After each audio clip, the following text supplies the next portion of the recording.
Muchas gracias, Carlos Orlando. Ya se ha vuelto una tradición que tú estés acompañándome en la presentación de mis libros, de manera que agradezco que sigamos cumpliendo con esas sanas tradiciones. Y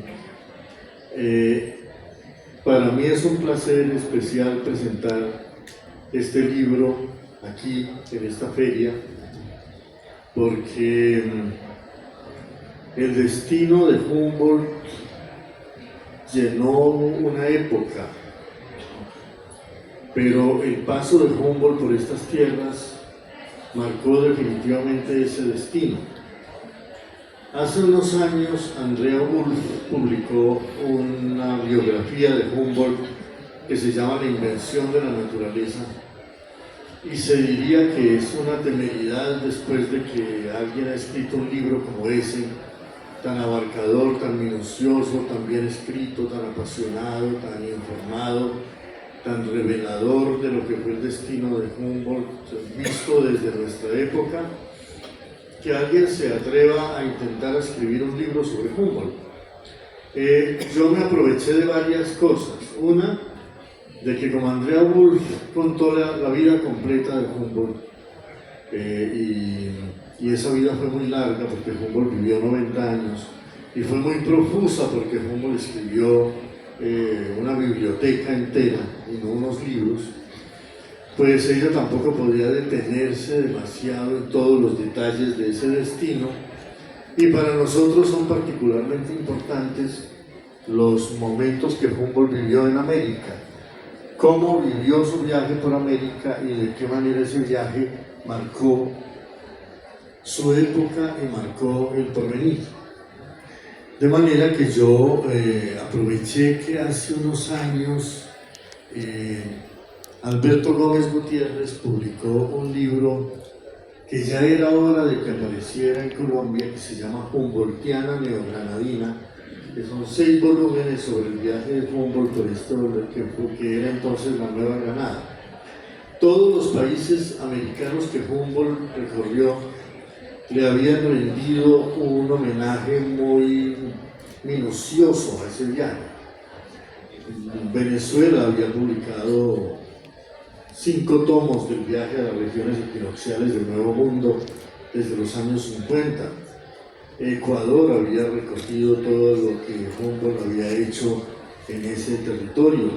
El Perú lo mismo, México había hecho grandes exposiciones y grandes recopilaciones, sobre todo ese ensayo sobre la Nueva España que Humboldt hizo en el año en que estuvo en México. Y por supuesto que Cuba siempre le ha rendido honores al ensayo sobre Cuba y al mapa que Humboldt hizo de Cuba, y solo Colombia se demoraba un poco en reconstruir los episodios de ese viaje de Humboldt por la Nueva Granada. De manera que el libro de Alberto Gómez Gutiérrez, o los libros, porque es una edición además muy hermosa que publicaron un grupo de universidades, venía a llenar un vacío que no era solamente un vacío bibliográfico y un vacío científico, sino un vacío cultural, porque Colombia le debía un homenaje como ese a uno de sus descubridores. Y Alberto Gómez Gutiérrez lo hizo con un gran rigor, es apasionante ver cómo cada nombre que Humboldt menciona en sus diarios o en sus libros merece por parte de este historiador una investigación, y entonces nos dice perfectamente quién era Ignacio de Pombo, y quién era Louis de Rieux, y quién era ese muchachito que iba con Humboldt y con Bonpland en el champán, que recorrió el río Magdalena desde Monpós hasta Honda, y con el que Humboldt convivió durante 45 días que duró ese tremendo viaje por el Magdalena desde Monpós hasta Honda, y que para quienes estaban entonces tal vez el nombre de ese muchacho no tenía mayor importancia, pero para nosotros lo tiene, porque fue como el cruce de 2 destinos. El muchacho que venía como Humboldt en el champán por el Magdalena era el hijo de Antonio Nariño. Entonces Humboldt tuvo ese contacto, no pudo verse con Nariño nunca, pero tuvo un contacto cercano con alguien de su familia y pudo tener esa experiencia, y también supo que mientras él iba haciendo su mapa del río Magdalena, porque bueno, Humboldt era así, cuando Humboldt se embarcó en Monpós, por el río Magdalena, en un champán que medía 24 metros de largo y 2 metros de ancho, era una especie de lanza que iban navegando contra la corriente, cargada de 10 toneladas de peso y de una serie de personajes, cada uno de ellos interesantísimos, con unos bogas de esos del Magdalena que Humboldt describe con una nitidez que tal vez ningún novelista colombiano ha descrito con más nitidez y con más admiración lo que eran los bogas del Magdalena, que luchando la vida entera con el río iban formando su cuerpo de esa fuerza y terminaban teniendo la fuerza del río, terminaban siendo unos titanes impresionantes a los que Humboldt miraba como si fueran unas criaturas de la mitología. Y entonces cuando Humboldt se embarcó en Monpós, la ciencia occidental no sabía nada del río Magdalena. Cuando Humboldt desembarcó en Honda, 45 días después, la ciencia occidental ya lo sabía todo del río Magdalena. Él había estudiado el cauce, había estudiado el agua, había estudiado las orillas, había estudiado la vegetación, había estudiado los caimanes, los cormoranes, las garzas, los insectos, los monos, los pájaros que se veían por todo el camino, ¿no? Había hecho pues un catálogo y unos herbarios y una recopilación de todas esas especies, pero también había estudiado los climas y había medido la electricidad y había medido el magnetismo de las orillas y hizo la enumeración de todos los caños y de todos los ríos y de todos los afluentes que llegaban al río Magdalena, un río que por supuesto podemos imaginar que era muy distinto de lo que es el río Magdalena hoy, hasta el punto de que en estos días en que estuvimos visitando Natagaima pudimos comprobar que el río Magdalena todavía en Natagaima es transparente y todavía refleja el color azul del cielo, mientras que de Flandes hacia el norte ya es imposible reconocer ese río puro que debía ser así, mucho más verde, inclusive mucho más translúcido hace 2 siglos, cuando no había comenzado la catástrofe que inauguró en el mundo la revolución industrial. Entonces Humboldt hizo el mapa de la mitad del río Magdalena entre las Bocas de Ceniza y Honda y se enteró en el barco mismo que había un muchacho granadino que estaba haciendo, que había hecho el mapa de la otra mitad del río, que era Francisco José de Caldas. Y Humboldt dijo, mientras conozco a esa maravilla de muchacho que ha sido capaz de hacer el mapa de la otra mitad del río, desde el macizo colombiano de San Agustín hasta Honda, siento la alegría de que ya entre los dos tenemos el mapa completo del río Magdalena, un mapa que si ustedes lo miran hoy, tal como lo hizo Humboldt, es todavía el mapa, o tal vez el mapa más completo que se ha hecho sobre el río, con todos sus meandros, con todas sus orillas, una cosa impresionante. Pero Humboldt hizo eso en el río Magdalena, pero también en todo sitio que recorrió. Cuando recorrió Cuba, hizo el mapa de Cuba, recorrió, situó todas las ciudades, aprovechó, porque para hacer el mapa Humboldt lo que necesitaba principalmente era mirar las estrellas, esa extraña revelación que nos dio la Ilustración de que para entender la Tierra tenemos que estar mirando el cielo, y entonces Humboldt aprovechaba el paso de los planetas, la salida y el descendimiento del Sol, y hasta los eclipses de Júpiter que vio desde las terrazas de La Habana para hacer ese mapa espléndido que fue el mapa de Cuba. Y también, por supuesto, pasó por América haciendo mapas, porque sentía que los mapas que había hasta entonces eran muy imprecisos, y descubriendo cosas por todas partes, ¿no? Bolívar dijo que Humboldt había visto más en 3 años de lo que los conquistadores y colonizadores españoles habían visto en 3 siglos. Y Humboldt, por supuesto, que fue uno de los descubridores de América, aunque fue mucho más que eso. Y yo trato de rastrear en mi libro no solamente ese costado científico, esa aventura ilustrada que fue el viaje de Humboldt por América, sino algo más, ese sueño que Humboldt tenía de construir una ciencia poética, de entender que la ciencia sola no puede dar razón del mundo, que la razón sola no es satisfactoria, que más bien la razón sola puede pecar de vanidad y de soberbia, y que lo que necesitamos aquí no es solamente conocer el mundo, sino salvar el mundo, proteger el mundo. Y para salvar el mundo y proteger el mundo no basta el conocimiento, también se necesita el sentimiento, la emoción. Humboldt pudo haberse quedado en Europa porque era un hombre muy rico y heredó una fortuna inmensa de su familia, pero él quería viajar y viajar muy lejos, y el mundo europeo le parecía que era apenas un fragmento del mundo, y que de pronto, si uno se quedaba encerrado en Europa, se quedaba sin saber qué era el mundo realmente. Y además el mundo de la Europa del siglo XVIII, tan turbulento. Humboldt quería ir a los volcanes de Italia y no pudo porque las guerras napoleónicas se atravesaban por todas partes. Él quería ver un volcán y en Europa no pudo verlo. Solo cuando se embarcó en La Coruña rumbo a América pudo hacer una escala en las Islas Canarias y visitar el monte Teide, y a mí me tocó dedicar todo un capítulo a la vulcanología y a las piedras y a cómo anda Humboldt reconociendo los basaltos y las lutitas y las obsidianas y las solfataras y los orificios que parecen flores, y donde las abejas mismas se dejan engañar por el volcán y van a acercarse a esas aparentes flores que en realidad son de azufre y quedan calcinadas allí, y todo eso lo va contando Humboldt de tal manera que uno siente que eso es pura ciencia, pero que le falta una pizca, un ápice para hacer poesía. Y entonces Humboldt, que se había conocido con Goethe cuando Goethe ya era la voz rectora de la cultura alemana, y Humboldt era un muchacho de 24 años, es decir, todo el mundo miraba a Goethe con tal respeto que casi nadie se atrevía a decir alguna cosa, sino que estaban esperando que Goethe hablara todo el tiempo. Pero cuando llegó Humboldt, habló sin parar, porque hablaba sin parar, y habló sin parar durante 90 años, no lo callaba nadie.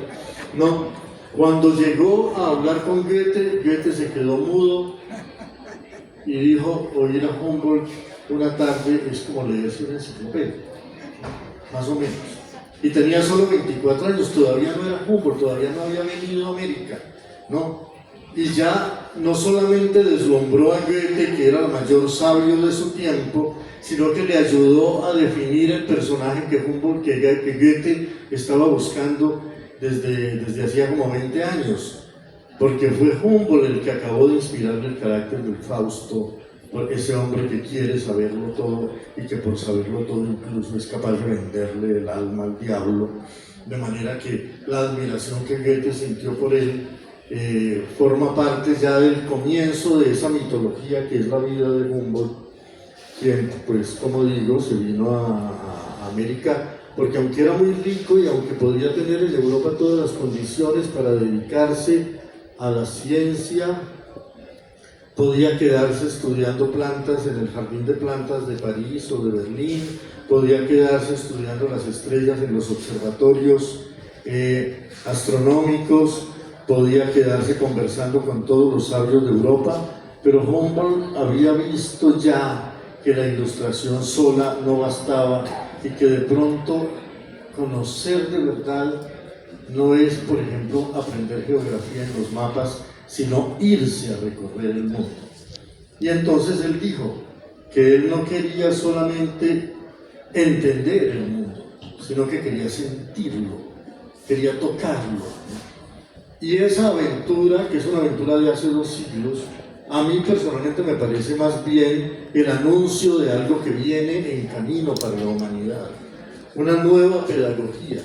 una nueva manera de entender el conocimiento, no como algo que se bebe en los claustros, en la inmovilidad de los claustros, lejos del mundo, sino como una pasión y una aventura para la cual se requiere que vayamos a tocar el mundo, a conocerlo, pero realmente.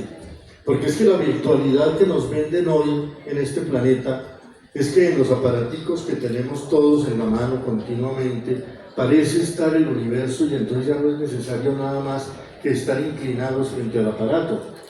Pero resulta que el universo que hay es una cosa fantasmal, ¿no? Y la principal fantasmidad que tiene es que ni siquiera es peligroso. Las abejas de la pantalla no pican, ¿no? Los frutos de la pantalla no tienen sabor, ¿no? Los abismos de la pantalla no se lo tragan a uno, los volcanes de la pantalla no lo queman, el mundo está en otra parte y nos venden un fantasma como el sustituto de la realidad, y por eso estamos permitiendo que el mundo se destruya y se aniquile, porque estamos abstraídos y olvidados mirando unas pantallitas mientras el mundo está cada vez más en peligro. Yo siento que la pedagogía que Humboldt fundó y que es la que hay en estos tiempos, que predicar por todas partes, en todas las puertas que le abran a uno para predicarla, es que hay que irse a tocar el mundo y hay que irse a conocer el mundo de verdad, y no solo a aprenderlo con la mente, sino a aprenderlo con todo el cuerpo, a enamorarse de él y a sentirlo, porque al mundo no lo van a salvar los que solamente piensan, sino los que aman, ¿no? Es una aventura de amor, y entonces yo traté de acompañar algunos momentos de esta aventura de Humboldt, sobre todo por nuestra tierra, porque a mí personalmente me llena de orgullo, como sé que a todos ustedes, el hecho de que Humboldt solo haya podido fundar la geografía moderna porque vino aquí,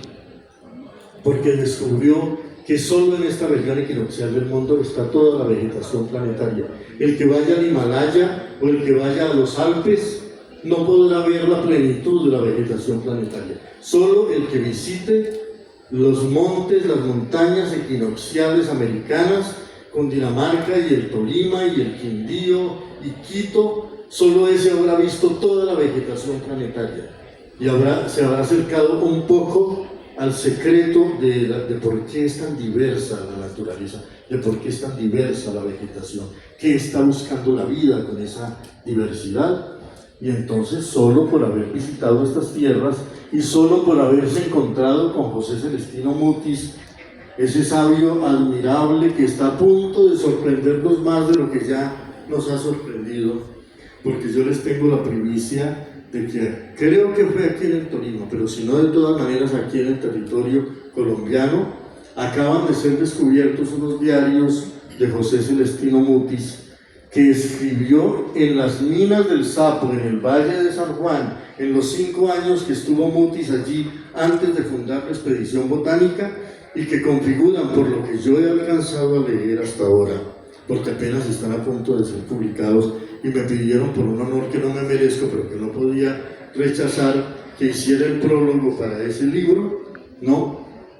Una de las obras más admirables que yo creo que se hayan hecho con respecto a la naturaleza en el mundo entero, porque revelan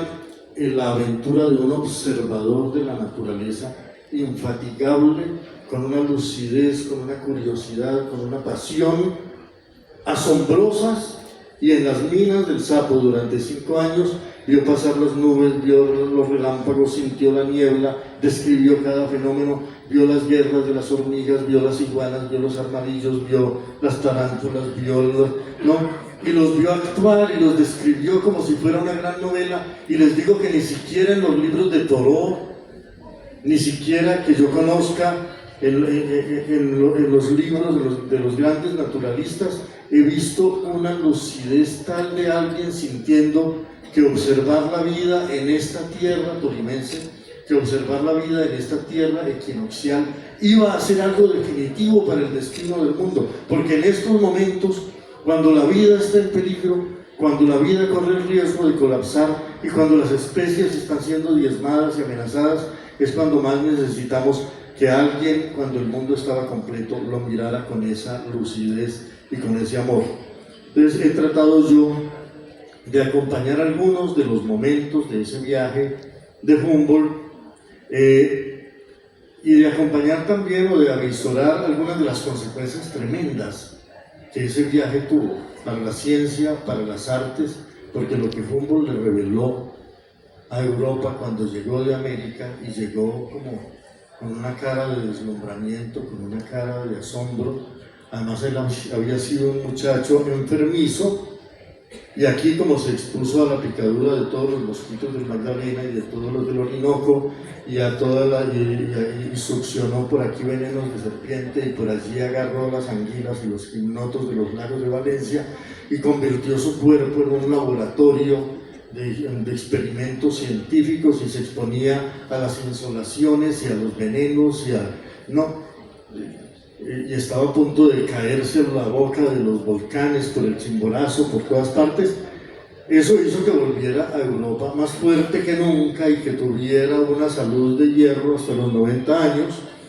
Entonces, esa aventura de Humboldt no solamente fue un descubrimiento de América, sino que fue una revelación para Europa de otra naturaleza, de otros mundos.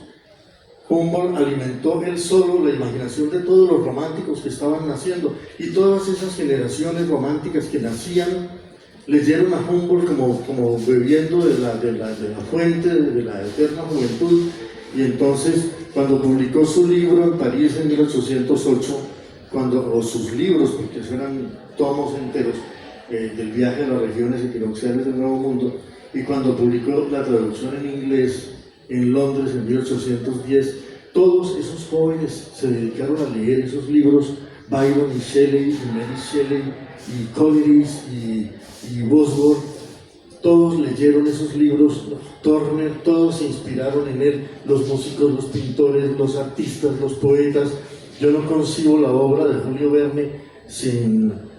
la obra de Humboldt, porque Julio Verne pasó toda su juventud leyendo la obra de Humboldt, y fue eso lo que le nutrió sus obras. No concibo el barco ebrio de Rimbaud sin las cosas que contó Humboldt sobre los viajes. Así que fue ese viaje de Humboldt por nuestra tierra, y nosotros no lo sabemos, pero deberíamos saberlo, porque aquí tendemos a pensar que aquí no ha pasado nada nunca, que la historia ocurrió en otra parte, que la belleza está en otra parte, que la cultura está en otra parte.